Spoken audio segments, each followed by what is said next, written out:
So now let's get to your organization that you're working on in South Africa. So could you break that down to us from the beginning until where it is now? Yeah. So,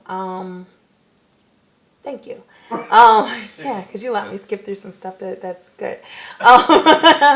So in 2015, well, let me take a step back. I went back to my community and I had a conversation. I live in a kingdom, and I had the conversation with the king about some of the challenges that they were facing with youth there.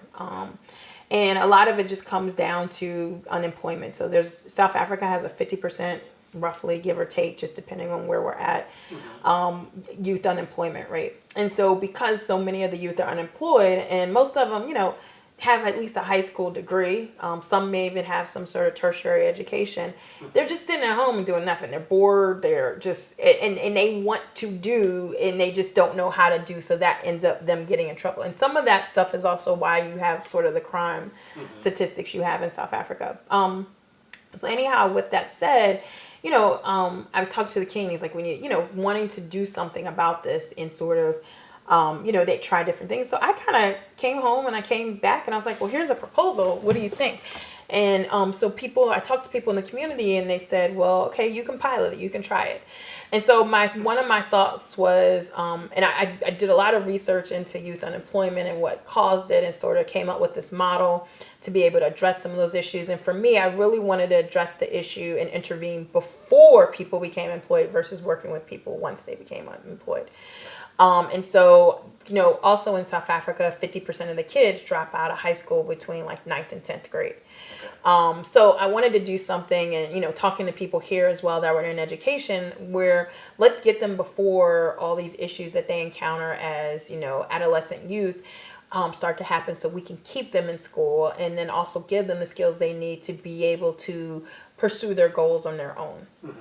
And then in addition to that, sort of what I said earlier, I really wanted something that kind of brought youth together across the continent, or across the diaspora.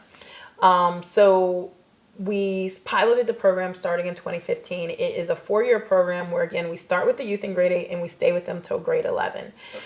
So the first part of the program is really about them getting a better understanding of who they are and what they want to do, getting them to believe in themselves and just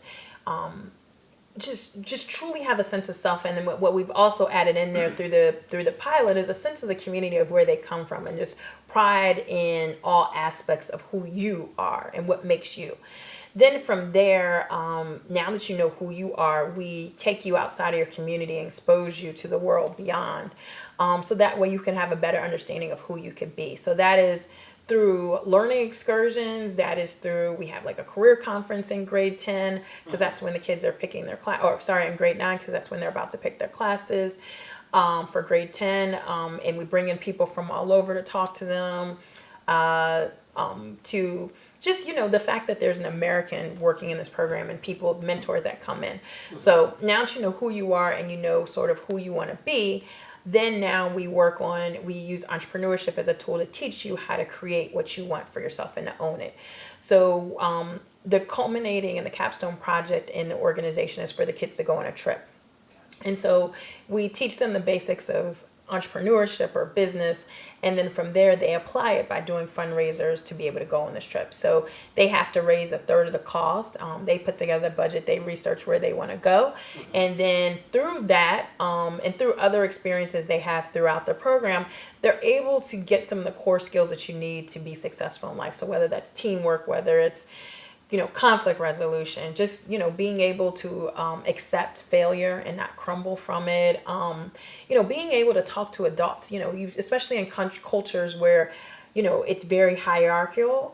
And so like as a kid, I'm not looking at an adult in the eye. So being able to be okay and being to like address an adult and ask and present things and not being nervous, or even in sort of like in South Africa, being okay with talking to somebody who isn't the same skin color as you, right, and that not making you nervous all of a sudden because you're a little black girl who's grown up in a rural environment, and now you've got a white guy in front of you that you need to ask a question to, so that you're not intimidated by that based on your gender or your race. So anyhow, just getting those kind of experiences that then they can use for anything else in life. And so we just finished piloting the program in South Africa. We just actually literally in October. The results were phenomenal, like surpassed my wildest expectation. And through the pilot, we also partnered with organizations here in the States, so we were able to do some of those cross-cultural exchange experiences even in the pilot. And yeah, now we're working on launching the project full scale. So I am moving to South Africa in April. And then from there, we are going to be recruiting and training youth out of school, unemployed youth out of school in the community to be able to run the program for us. We're also getting a facility in South Africa to be able to house the program. And then we'll be launching it full scale in South Africa in 2020 in the 8 high schools that are in my community. And then in addition to that, we're partnering with an organization in Ghana. And then also I'm working on identifying a partner here in the DC area, so that way we can run the program simultaneously in all those areas, and the kids will be working together through a virtual classroom. Yeah. So you're saying you're moving to South Africa. Yebo, yeah. So you're saying that you're leaving America and you're totally moving to South Africa. So for the last 3.5, 4 years of this pilot, I've been living between South Africa and DC. So I have an apartment already. I always my new goal in my reach higher goals is to be tri-continental. So I'm already bi-continental, which is crazy to me. I'm like, what? That's so cool. So what is going to be the tri? Someplace with a beach. I don't know. I haven't picked. Cuba would be sexy. That would be awesome. So someplace with a beach, I can just go from a tree house and go and walk onto the beach. So I don't know. That's the goal. But for right now, so I've been living between South Africa already. So I'm really just inverting that. So probably I'll still spend about 3 months of the year in the States. I'm gonna keep my house, but my base will be in South Africa. And my goal is sort of be there for 3 years and then go to the next community and then start We Are there. So the goal is to be able to train people so that it is locally run completely, and I don't have to be there to do it, but I need to be there to because what really is unique and what makes the organization is the culture. It's a nurturing environment. It's a caring environment. It's an environment where the kids feel comfortable. The kids have a voice, where they feel empowered. And I need to make sure some of those elements and how we maintain those elements or some of those elements in how they manifest themselves are maintained throughout every launch, because it's not really the curriculum is one thing, but it's that feeling, that energy that needs to stay within. So 3 years in South Africa, then 3 years somewhere else, and then 3 years somewhere else. And then we'll grow the organization that way.